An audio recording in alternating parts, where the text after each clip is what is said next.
Hey guys, ಇವತ್ತು Wednesday morning ಬೆಳಗಿನ ತಿಂಡಿಗೆ ದೋಸೆ, ಆಲೂಗಡ್ಡೆ ಪಲ್ಯ ಮತ್ತು ಚಟ್ನಿ ಮಾಡಿದ್ವಿ. ಅಮ್ಮ ಮಾಡಿದ್ರು. ಸೊ ನನಗೆ ಎಷ್ಟು ಬೇಕು ದೋಸೆ ನಾನು ಹಾಕೋತಾ ಇದ್ದೆ. ನನ್ನ ಹಳೆ ವೀಡಿಯೋಸ್ಗಳು ಯಾರೆಲ್ಲ ನೋಡಿಲ್ಲ ಅಂದರೆ ಪ್ಲೀಸ್ ಹೋಗಿ ನೋಡಿ. ಆಮೇಲೆ ಇನ್ನೂ ಯಾರೆಲ್ಲ ಚಾನಲ್ನ ಸಬ್ಸ್ಕ್ರೈಬ್ ಮಾಡಿಲ್ಲ ಅಂದರೆ ಪ್ಲೀಸ್ ಈಗಲೇ ಹೋಗಿ ಚಾನಲ್ನ ಸಬ್ಸ್ಕ್ರೈಬ್ ಮಾಡ್ಕೊಳ್ಳಿ.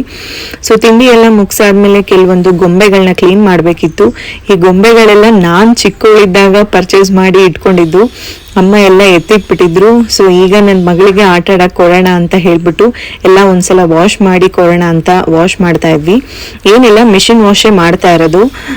ಸೊ ವಾಷಿಂಗ್ ಮಿಷಿನ್ಗೆ ಎಕ್ಸ್ಪ್ರೆಸ್ ವಾಶ್ ಇಟ್ಬಿಟ್ಟು ಅದೇನು ಲಿಕ್ವಿಡ್ ಹಾಕಿ ಒಂದು 3 ರೌಂಡ್ ಏನೋ ಆಯಿತು. ಸೊ ಎಲ್ಲ ಕ್ಲೀನ್ ಮಾಡಿಬಿಟ್ಟು ಅದಾದಮೇಲೆ ಬಿಸಿಲಿಗೆ ಒಣ ಹಾಕಿದ್ವಿ. ಈಗ ಕೋಲ್ಡ್ ವೆದರ್ ಇರೋದ್ರಿಂದ ಬಿಸಿಲು ಬೇರೆ ಇಲ್ಲ, ಅದು ಎಷ್ಟು ದಿನಕ್ಕೆ ಒಣಗುತ್ತೋ ನೋಡಬೇಕು. ಸೊ ಎಲ್ಲ ಒಣಗಾದ್ಮೇಲೆ ಒಂದ್ಸಲ ಕೂಲ್ ಮಾಡಿಬಿಟ್ಟು ಪಾಪುಗೆ ಆಟ ಆಡಕ್ಕೆ ಕೊಡ್ಬೇಕು.